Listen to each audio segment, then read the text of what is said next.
Welcome back to Mumbai Pilla channel. ఎవరైనా first time visit చేసినట్టయితే make sure to subscribe. నేను ఎక్కడికి వెళ్తున్నానో ఆల్రెడీ మీ థంబ్నెయిల్లో చూసే వచ్చుంటారు.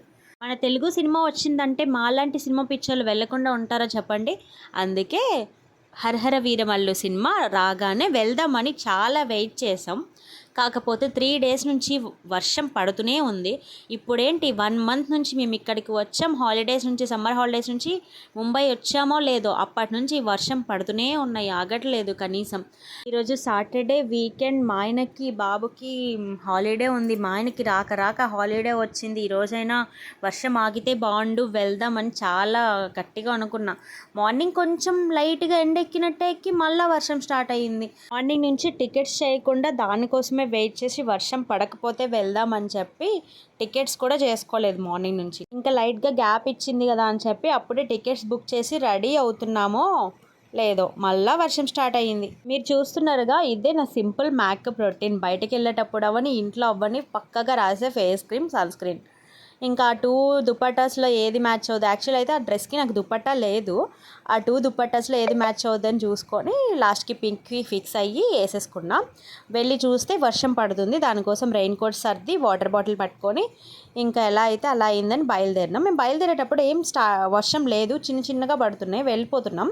ఇంకా స్టార్ట్ అయ్యి వెళ్ళాం. కొంచెం ఒక 5 మినిట్స్ మా గేట్ దాటి బయటికి వెళ్ళామో లేదో మళ్ళీ స్టార్ట్ అయింది వర్షం. ఇంకా సైడ్కి ఆపేసి బండి ఎవరు రెయిన్ కోట్స్ వాళ్ళు వేసుకొని ఇంకా వెళ్ళిపోయినాం.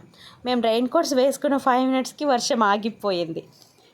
అదేంటో కానీ ఆ రెయిన్ కోట్ కూడా నా డ్రెస్కి మ్యాచ్ అయిపోయింది. వైట్ కలర్ నేను ఆ రెయిన్ కోట్, కానీ నాకు అది గుర్తులేదు. వేసుకున్నాక అనిపించింది ఇది కూడా నా డ్రెస్కి మ్యాచ్ అయింది కదా అని చెప్పి. ఇంత వర్షం పడుతున్నా కూడా బయటకు వెళ్ళాల్సిన వాళ్ళు వెళ్తూనే ఉన్నారు. నేను ఎలా ఉన్నా రెయిన్ కోట్లో బాగున్నానా? ముంబై అంటేనే ట్రాఫిక్ అంటేనే ముంబై. నాకు ఎప్పుడు తెలుగు మూవీకి వెళ్ళినా, అసలు వెళ్ళేదే తెలుగు మూవీస్ అనుకోండి, మూవీకి వెళ్ళినప్పుడు గుర్తొచ్చేది ఒకటే, మా అమ్మమ్మ ఉంటే బాగుండు. ఆ హాల్లో ఉండే వాళ్ళందరితో రిలేటివ్స్ అయిపోయే వాళ్ళు, మాకు ఫ్రెండ్షిప్ చేసేసేది అనిపించేది. మనం ట్రైన్లో వెళ్ళామనుకోండి, ఒకళ్ళిద్దరు మాత్రమే తెలుగు వాళ్ళు కలుస్తారు. అదే మూవీ థియేటర్లో అంటే మొత్తం హాల్ మొత్తం, పెద్ద హీరో మూవీ అయితే హాల్ మొత్తం నిండిపోతుంది. అలాంటప్పుడు మొత్తం తెలుగు వాళ్ళే వచ్చేది. అలాంటప్పుడు అనిపిస్తుంది మా అమ్మమ్మ ఉంటే బాగుంది కదా, వీళ్ళతో ఫ్రెండ్షిప్ చేసేది. నాకు చెప్పాలంటే సబ్స్క్రైబర్లు కూడా మొత్తం వచ్చేసేవాళ్ళు. ఆ హాల్ బయట ఇంకా ఇది మొత్తం స్ట్రీట్ షాపింగ్. అందుకోసం మీకు చూపిస్తున్నా ముంబైలో స్ట్రీట్ షాపింగ్ ఎలా ఉంటుంది. ఇక్కడ చూడండి, లెహెంగాస్ ఎంత బాగుంటాయి అంటే ఒక్కొక్కటి చాలా మరి ఎక్కువ కాస్ట్ అయితే ఉండవు, రీజనబుల్ ప్రైజెస్లోనే ఉంటాయి. ఈ షాప్లో అయితే లెహెంగాస్ చాలా బాగున్నాయి. నేను అందుకోసమని కొంచెం వీడియో క్లిప్ తీసుకున్నాను.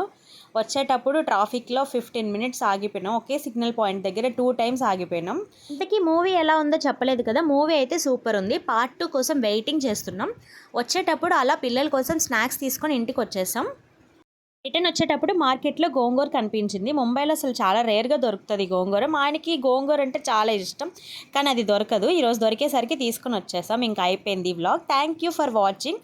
Please do subscribe.